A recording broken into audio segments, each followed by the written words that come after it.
Good morning friends. So welcome to the prelims booster session. आज का हमारा पहला टॉपिक है इलेक्टोरल बॉन्ड्स। तो ये आपका पॉलिटी सेक्शन के लिए भी इंपॉर्टेंट टॉपिक और गवर्नेंस सेक्शन के लिए भी। तो अभी एक डेटा आया जिससे पता लग रहा है कि इलेक्टोरल बॉन्ड्स के थ्रू जो है वो 10,000 करोड़ रुपए आज तक जो है वो हमारी पॉलिटिकल पार्टीज़ को डोनेट किए जा चुके हैं। अभी जो रीसेंट सेल हुई है इलेक्टोरल बॉन्ड्स की जुलाई में, उसमें 390 करोड़ के आसपास जो है वो पैसा by sale of electoral bonds जो है पॉलिटिकल पार्टीज़ ने इकट्ठा किया है। तो अब देखते हैं कि इलेक्टोरल बॉन्ड्स होते क्या हैं। तो ये एक फाइनेंशियल टूल है ताकि पॉलिटिकल पार्टीज़ की फंडिंग की जा सके, और इस पे कोई जो है अगर जो कोई परचेज़ करता है या फिर इसको इन कैश कराता है उसके ऊपर कोई इंटरेस्ट नहीं मिलता उन्हें, और इसको डिजिटली भी परचेज़ किया जा सकता है विद और या फिर with the help of DD और चेक। अब एक सिटीजन ऑफ इंडिया या फिर एक बॉडी या कोई जैसे कंपनी हो सकती है जो कि इनकॉर्पोरेटेड इन इंडिया है, सिर्फ वही जो है वो इलेक्टोरल बॉन्ड को परचेज़ कर सकते हैं। और इसकी कोई ऐसे नहीं कि आप किसी भी अमाउंट का इसको परचेज़ कर सकते हो, आपको इसको मल्टीपल्स ऑफ 1000, 10,000, 1 लाख, 10 लाख और 1 करोड़ में परचेज़ करना होता है। और ये सिर्फ कुछ स्पेसिफाइड ब्रांचेज ऑफ एसबीआई से ही मिलता है। इसकी जो लाइफ स्पैन है वो सिर्फ 15 डेज़ होता है, विद इन विच जो पॉलिटिकल पार्टी है उसको इसे इन कैश कराना होता है। और सिर्फ सेक्शन 29A ऑफ आरपीए में जो पॉलिटिकल पार्टीज रजिस्टर्ड हैं वो ही जो है इस इलेक्टोरल बॉन्ड्स की बेनिफिट ले सकती हैं। अब इसमें एक कंडीशन रखी गई है कि उस पॉलिटिकल पार्टी को नॉट लेस देन 1% वोट्स मिली होनी चाहिए लोकसभा इलेक्शन में या फिर स्टेट लेजिस्लेटिव असेंबली इलेक्शन में। अब जो है ये सिर्फ जनवरी, अप्रैल, जुलाई और अक्टूबर में हर इन चारों महीने की में 10-10 दिन की विंडो निकाली जाती है।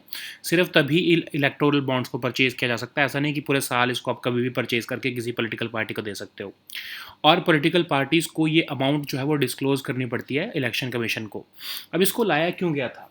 अब कहा गया था कि पॉलिटिकल पार्टीज़ को जो डोनेशन कैश में मिलती है उससे क्या होता है कि ब्लैक मनी आती है।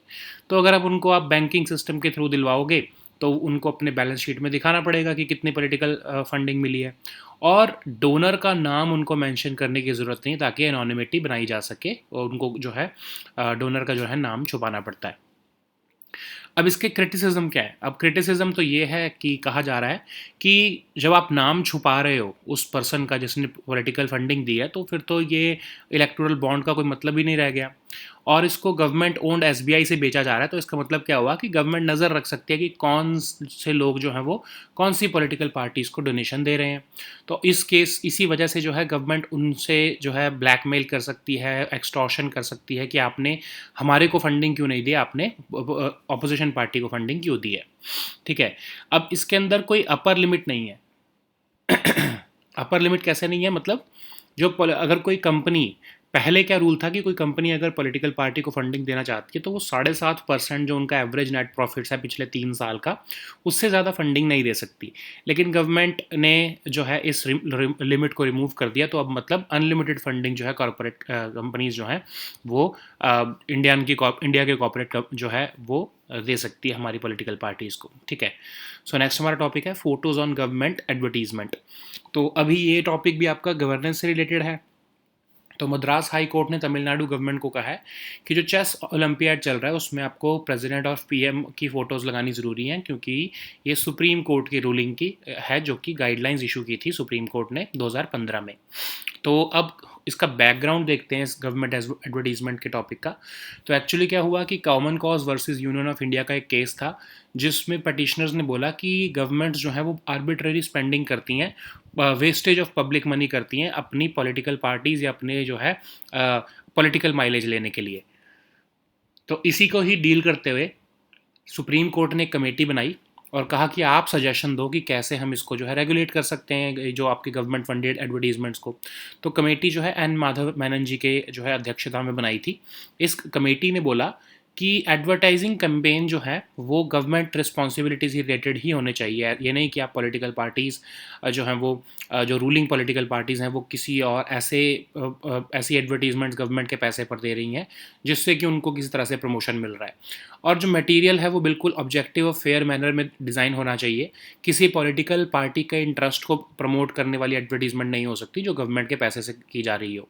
कॉस्ट इफेक्टिव होनी चाहिए और सारे लीगल रिक्वायरमेंट्स और फाइनेंशियल रेगुलेशंस को देखकर ही वो जो है वो एडवर्टीजमेंट देनी चाहिए, ठीक है। तो सुप्रीम कोर्ट ने 2015 में रूलिंग दी। सुप्रीम कोर्ट ने कमेटी की जो है जितनी रिकमेंडेशंस हैं उनको मान लिया एक्सेप्ट सर्टेन वंस, जैसे कि ओम्बड्समैन बनाने की जो अपॉइंटमेंट जो है कमेटी ने रिकमेंड किया था उसको भी सुप्रीम कोर्ट ने नहीं माना। परफॉर्मेंस ऑडिट जो है गवर्नमेंट स्पेंडिंग करने का उसको भी नहीं माना, और जो है ईव ऑफ इलेक्शंस पे गवर्नमेंट एडवर्टीजमेंट करने के लिए जो बैन लगाया था वो भी जो है सुप्रीम कोर्ट ने नहीं माना। तो सुप्रीम कोर्ट का ये कहना था कि जो पब्लिक फंड्स हैं उनको आप उनसे अगर आप एडवर्टीजमेंट दे रहे हो तो सिर्फ आप लोगों को उनके राइट्स, ऑब्लिगेशंस, पॉलिसी एक्सप्लेन करना, प्रोग्राम बताना, सर्विसेज या इनिशिएटिव्स ऑफ गवर्नमेंट, सिर्फ उसके लिए ही कर सकते हो। ऐसा नहीं कि आप किसी और रीज़न से जिससे आप अपनी रूलिंग पार्टी की प्रमोशन कर रहे हो, ऐसा नहीं कर सकते हो, ठीक है। फिर किसी एक, ये नहीं कि आप किसी एक पर्टिकुलर मीडिया हाउस को ही बार बार गवर्नमेंट एडवर्टीजमेंट दे रहे हो ताकि वो आपके फेवर में न्यूज़ दिखाए। तो इसलिए कहा गया है कि आप इक्वल बेसिस पे जो जितनी उनकी सर्कुलेशन है न्यूज़पेपर्स की, उसके बेसिस पर जो है आपको एडवर्टीजमेंट्स देनी है। और किसी पॉलिटिकल पार्टी का सिंबल, लोगो या फ्लैग उस एडवर्टीजमेंट में यूज़ नहीं हो सकता। अब फोटोग्राफ्स का इशू कहाँ आया इस एडवर्टीजमेंट के कंटेक्स्ट में? तो 2015 में सुप्रीम कोर्ट ने बोला कि फोटोग्राफ्स ऑफ पॉलिटिकल लीडर्स जो हैं आप नहीं दे सकते गवर्नमेंट एडवर्टीजमेंट्स में, लेकिन उस रूल में एक्सेप्शन रख दी कि प्राइम मिनिस्टर, प्रेसिडेंट और चीफ जस्टिस ऑफ इंडिया को जो है कि आप एडवर्टीजमेंट दे सकते हो, लेकिन उनकी फ़ोटोग्राफ यूज़ करने से पहले उनका पर्सनल अप्रूवल लेना ज़रूरी है। लेकिन इस जजमेंट को चैलेंज किया गया, सेंट्रल गवर्नमेंट ने भी चैलेंज किया और बहुत सारी स्टेट्स ने भी चैलेंज किया। उन्होंने कहा कि अगर आप पीएम की फ़ोटो अलाउ कर रहे हो तो सीएम की अलाउ क्यों नहीं कर रहे हो, क्योंकि उससे तो फेडरल स्ट्रक्चर वायलेट हो रहा है। फिर उन्होंने जो है ये भी बोला कि जो प्राइम मिनिस्टर है वो फर्स्ट अमंग इक्वल्स है। सारे कैबिनेट मिनिस्टर्स में ऐसा नहीं है कि प्राइम मिनिस्टर को स्पेशल पोजीशन है, वो भी एक कैबिनेट मिनिस्टर ही होते हैं, बट वो फर्स्ट अमंग इक्वल्स होते हैं, ठीक है।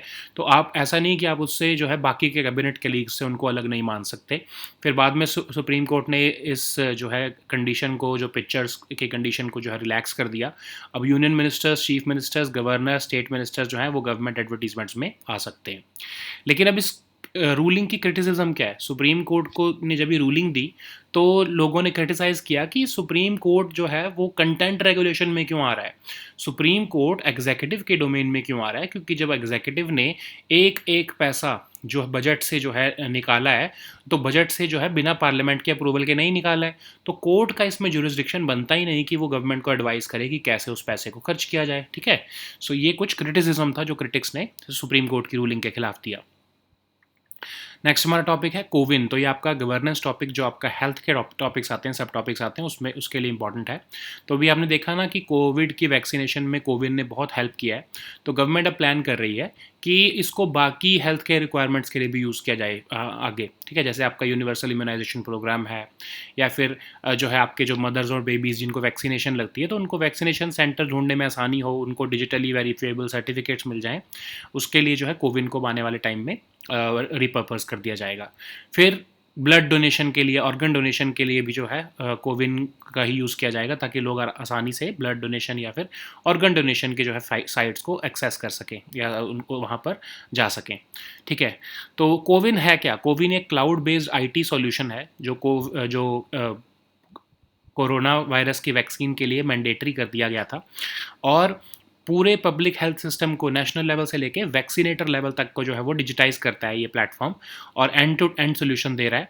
और इसके लिए अलग अलग यूज़र्स बनाए गए हैं, एडमिन्स भी, सुपरवाइजर्स भी, वैक्सीनेटर्स भी, और इसमें ही बेनिफिशरीज़ की भी रजिस्ट्रेशन होती है। और रियल टाइम बेसिस पर ये इन्फॉर्मेशन देता है कि किस लेवल पर जो है वैक्सीन जो है वो वैक्सीनेशन चल रही है, और वैक्सीन की स्टॉक जो है वो नेशनल, स्टेट और डिस्ट्रिक्ट लेवल पर कितना है, ठीक है। सो अब ये कैसे काम करता है? तो ये एक्चुअली आपको जब वैक्सीनेशन हो जाती है तो उसको जो है एवरी वैक्सीनेटेड पर्सन को डिजिटल सर्टिफिकेट मिल जाता है, और पर्सन अपनी जो बेनिफिशियरी है वो अपनी रजिस्ट्रेशन कैसे करता है, या तो वोटर आईडी, आधार कार्ड, किसी भी मतलब गवर्नमेंट जो है इशूड कार्ड से वो अपनी आइडेंटिफिकेशन प्रूव करता है, और फिर वो जाकर वैक्सीनेशन के जो है वो बेनिफिट्स ले सकता है, ठीक है। सो नेक्स्ट हमारा टॉपिक है अरुणोदय स्कीम। तो ये भी आपके जो है गवर्नेंस सेक्शन से रिलेटेड है, और अभी जो है अरुणोदय स्कीम जो है असम गवर्नमेंट ने निकाली थी कुछ टाइम पहले, 2020 और 21 के बजट के टाइम पे निकाली थी। तो उसमें 22 लाख जो बेनिफिशरीज़ हैं उनको 1,000 रुपये महीना मिलते हैं। इस मंथ अगस्त में 18 रुपये उन्हें एक्स्ट्रा मिलेंगे ताकि वो नेशनल फ्लैग खरीद सकें, ठीक है। अब ये जो है हम हर घर तिरंगा कैंपेन जो लेकर आ रहे हैं इस साल, आई एम सॉरी, इस month 75th anniversary of India's independence के टाइम पर जो हम हर घर तिरंगा कैंपेन लेके आ रहे हैं, उसमें हमने लोगों को जो है फ्लैग यूज़ करने को बोला है, अपने घर पर लगाने को बोला है। तो उसके लिए ही जो है गवर्नमेंट जो है, असम गवर्नमेंट अपने बेनिफिशरीज़ को ये 18 रुपये एक्स्ट्रा दे रही है। तो अरुणोदय स्कीम शुरुआत में 830 रुपये महीना जो है women members of marginalise families of Assam को देती थी। बाद में उसको रिवाइज करके अब 1000 रुपये महीना कर दिया गया है। बीच में एक टाइम के लिए जब इलेक्शन से पहले 3000 रुपये महीना भी मिले, ठीक है। तो अब जो है जनरली ये डीबीटी स्कीम है, डायरेक्ट बेनिफिट ट्रांसफ़र स्कीम। तो इसमें जो जितना पैसा होता है वो डायरेक्टली विमेन हाउस होल्ड के जो है विमेन जो है उसके बैंक अकाउंट में डाल दिया जाता है। अब इसमें एलिजिबल कौन कौन है? एक तो वो परमानेंट रेजिडेंट ऑफ असम होने चाहिए और उनके house hold income 2 lakh rupees per annum से कम होनी चाहिए। अब इसमें एक्सेप्शंस कौन या एक्सक्लूजन्स कौन सी हैं? कोई women members, MPs, MLA, government officials, employees of cooperative societies, Panchayati Raj institution के मेंबर्स या लोकल बॉडी के मेंबर्स जो हैं वो इस बेनिफिट्स को नहीं ले सकते हैं। अब जब रिसेंटली देखा गया बोडोलैंड टेरिटोरियल काउंसिल इलेक्शंस के बाद, तो 22 लाख एलिजिबल बेनिफिशरीज हैं जिनको अरुणोदय स्कीम के बेनिफिट्स हर महीने मिल रहे हैं। अब हम देखते हैं हर घर तिरंगा कैंपेन। तो 15 अगस्त 2022 को इसको हम मना रहे हैं। इसमें कहा जा रहा है पीपल को कि 13 अगस्त से 15 अगस्त के बीच में आप अपने घर पर नेशनल फ्लैग लगाओ। यह एज हमारा पार्ट ऑफ आज़ादी का अमृत महोत्सव है। अब इसी की वजह से जो है फ्लैग मेकिंग भी कंट्री में एकदम से मास स्केल पर बढ़ रही है, ठीक है। सो नेक्स्ट हमारा टॉपिक है चाबहार डे कॉन्फ्रेंस। तो ये आपका इंटरनेशनल रिलेशंस टॉपिक से इंपॉर्टेंट है। तो यूनियन शिपिंग मिनिस्टर जो है उन्होंने अभी चाबहार डे कॉन्फ्रेंस को मुंबई में जो है वो इनाग्रेट किया है। इसमें Iran, Kazakhstan, Kyrgyzstan, Tajikistan, Turkmenistan, Uzbekistan और अफ़गानिस्तान के डिग्निटरीज भी शामिल हुए। और अब हम देखते हैं कि चाबहार पोर्ट है क्या। तो ये एक सी पोर्ट है चाबहार का, और ये साउथ ईस्टर्न ईरान में पड़ता है। और ईरान का ये अकेला ही ओशैनिक पोर्ट है, बाकी उनके पास ओशैनिक पोर्ट कोई नहीं है, ठीक है। यूरेशिया को इंडियन ओशन रीजन से कनेक्ट करता है, इंडिया के इंडो पैसिफिक विजन को इसीलिए कॉम्प्लीमेंट कर रहा है ये। 2015 में हमने एमओयू साइन किया था इंडिया और ईरान ने, ताकि जो 2 बर्थ हैं चाबहार पोर्ट पे उनको ऑपरेशनलाइज किया जा सके। इन 2 बर्थ को जो है पोर्ट्स ग्लोबल प्राइवेट लिमिटेड, एक कंपनी जो है जेएनपीटी द्वारा और कांडला पोर्ट ट्रस्ट द्वारा बनाई गई कंपनी जो है वो बना रही है इसको। और एक जारांज देलारम रोड भी हमने जो है अफगानिस्तान के लिए बनाई है, ताकि गारलैंड हाईवे बनाया जा सके और अफगानिस्तान की 5 मेजर सिटीज़ हेरात, कंधार, काबुल और मज़ार शरीफ को कनेक्ट किया है, ताकि जो चाबहार पोर्ट पे सामान आएगा वो वहाँ से वो इस गारलैंड हाईवे के थ्रू जो है पूरे अफगानिस्तान में फैलाया जा सके, ठीक है। So now let us see all these topics in English. So the first topic is electoral bonds. So donation to political parties through electoral bonds have crossed about the 10,000 crore rupees mark. So SBI has said that the political parties in India received about 390 crore rupees through the recent sale of these electoral bonds in India, which happened between 1st of July to 10th of July. So what is an electoral bonds? Of course, it's a financial tool which is used to fund eligible political parties. Remember, not all political parties are eligible to get these electoral bond benefits. Only certain political parties are eligible for it. Okay, we'll see that later.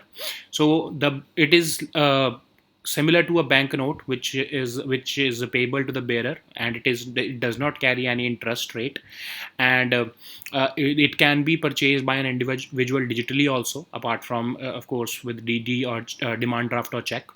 And it was launched by the Union government in 2018. So a citizen of India or a body incorporated in India is eligible to purchase this bond, and it cannot be purchased in with just any amount. It can be purchased only in multiples of 1,000 rupees, 10,000, 1 lakh, 10 lakh, and 1 crore rupees. Only at the specified branches of State Bank of India.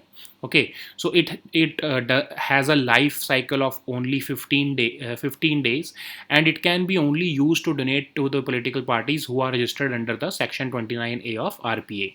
And these political parties must have secured not less than 1% of the votes which have been polled in the last general election to Lok Sabha or state legislative assembly. These bonds shall be available for purchase by the contributor or by the donor for a period of 10 days only in the months of January, April, July, and October. So what it means is that the next sale of electoral bonds would go live in October, and the political parties are supposed to disclose the amount of bonds that the money that they have received through these bonds to the Election Commission of India. So why this electoral bonds were introduced? So the government said that the donations made to a political party would be digitized and they would go through the banking channels. That's why these political parties would be forced to show these amounts in their balance sheets.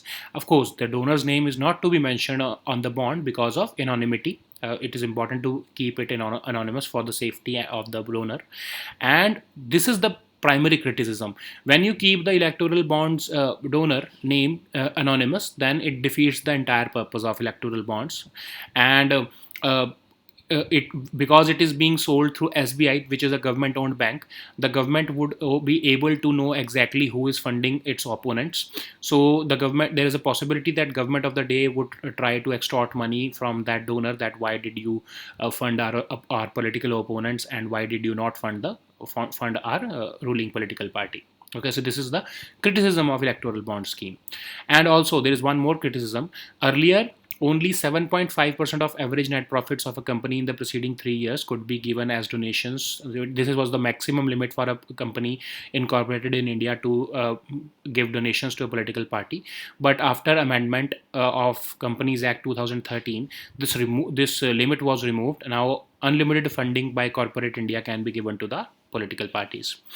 So the next topic is photos on government advertisement. So this topic is also important for your governance section. So recently Madras High Court has directed the Tamil Nadu government that they should include the photographs of President and Prime Minister on the advertisements of the 44th Chess Olympiad. And the High Court relied on the 2015 Supreme Court judgment, which laid out the guidelines on government spending on advertisements. So let us see the background of that case first. So first, the Common Cause versus Union of India case. The petitioners argued that the governments are spending arbitrarily on advertisements, and it's a wastage of public money for political mileage. So the Supreme Court had set up a committee under the chairpersonship of N. Madhav Menon, and this committee laid out 5 broad principles for government advertisements. It said that these advertising campaigns must be related to government responsibilities only. These should be objective and fair, and they must not be directed at promoting any political interests of a party. These campaigns must also be justified, and they must be undertaken only in a cost-effective manner, of course, by complying with all legal requirements and financial regulations also. So the Supreme Court examined these recommendations, and it accepted the entire committee report except a few issues. Like the committee had recommended that we should appoint an ombudsman to oversee the implementation of these guidelines. A performance audit of the government spending should be conducted, and an embargo must be placed upon publication of advertisements on the eve of elections. But the Supreme Court did not agree with these 3 rules. So the judgment said that public funds must only be used to make people aware about their rights, obligations, government policies, programs, services, and initiatives. And the government should not patronize any particular media house, and the advertisement must be based upon equal basis to all newspapers. Of course, that should be based upon the circulation number of these newspapers, and these advertisements should not contain any political party symbol, logo, or flag. So the Supreme Court also flagged the issue of photographs in advertisements. It restrained the political parties from publishing any photographs of political leaders in the government funded advertisement, but it gave exemption or exception to Prime Minister, President, and Chief Justice of India. That too only after the personal approval of these dignitaries. This judgment was later challenged by the central government and state government, saying that when you're allowing the Prime Minister's photograph to be published, then what is the problem with CM's photograph? Because you're violating the federal structure. Also, the Prime Minister is just the first among equals in the cabinet. So why are you giving prominence to the Prime Minister and not other cabinet ministers? So after that, the Supreme Court relaxed this rule, and it now allows the pictures of union ministers, chief ministers, governors, and state ministers in government advertisements. And what is the criticism of this ruling? So certain critics said that the Supreme Court should not have stepped into content regulation. All the money that the government spends is backed by the parliament, because the budget is of course passed by the parliament, and court has no jurisdiction to say what and how a government should advertise or spend the budget money. So the next topic is CoWIN. So this topic is also important for your governance and health section. So after the success of CoWIN in COVID vaccination, the government is trying to repurpose the technology for more healthcare requirements like the universal immunization program, and it will help the mothers and babies to bring the ease of discovery of vaccination centers, and it will also provide them with digitally verifiable certificates. The government is also planning to extend the platform for blood donation and organ donation in the next few months. So before while understanding this topic, we have to see what is CoWIN. So CoWIN is a cloud-based IT solution, and it was made mandatory for anyone to receive the COVID vaccination. It connects the entire public healthcare system from national level to right up to the vaccinator level. It also allows creation of different users like admins, supervisors, and vaccinators, and it also allows the users to track on real-time basis the beneficiaries who have got vaccination, and also the availability of vaccine stock at the national, state, and district level. So how does it work? Once a beneficiary gets the vaccination, he or she is issued a digital certificate, and what the person has to identify himself using any government ID like voter card, Aadhaar card, PAN card, etc. And only after this registration the person can get vaccinated. Okay, so the next topic is Arunodaya scheme. So this topic is important for your governance section, and it can also be important for your social issues also. So about 22 lakh beneficiaries of Arunodaya scheme in Assam will get 18 rupees extra for this month to buy a national flag, because we are celebrating Har Ghar Tiranga campaign during this month. Okay, so what is this Arunodaya scheme? So Arunodaya scheme was announced in 2020-2021 budget of Assam government. It provided for monthly assistance of 830 rupees for the women members who belong to marginalized families of Assam, but now the amount has been revised to 1000 rupees per month, and it is a DBT scheme, so direct benefit transfer scheme. The money is credited directly to the bank account of the women. And who are the eligible women? So a permanent resident of Assam whose composite household income is less than 2 lakh rupees per annum is eligible for this scheme, and certain categories of women are excluded from this scheme, like women members of parliament, MPs, MLAs, or families without any women members, members of Panchayati Raj institutions and urban local bodies, government officials, employees of cooperative society. So they are not eligible for the benefits under the scheme.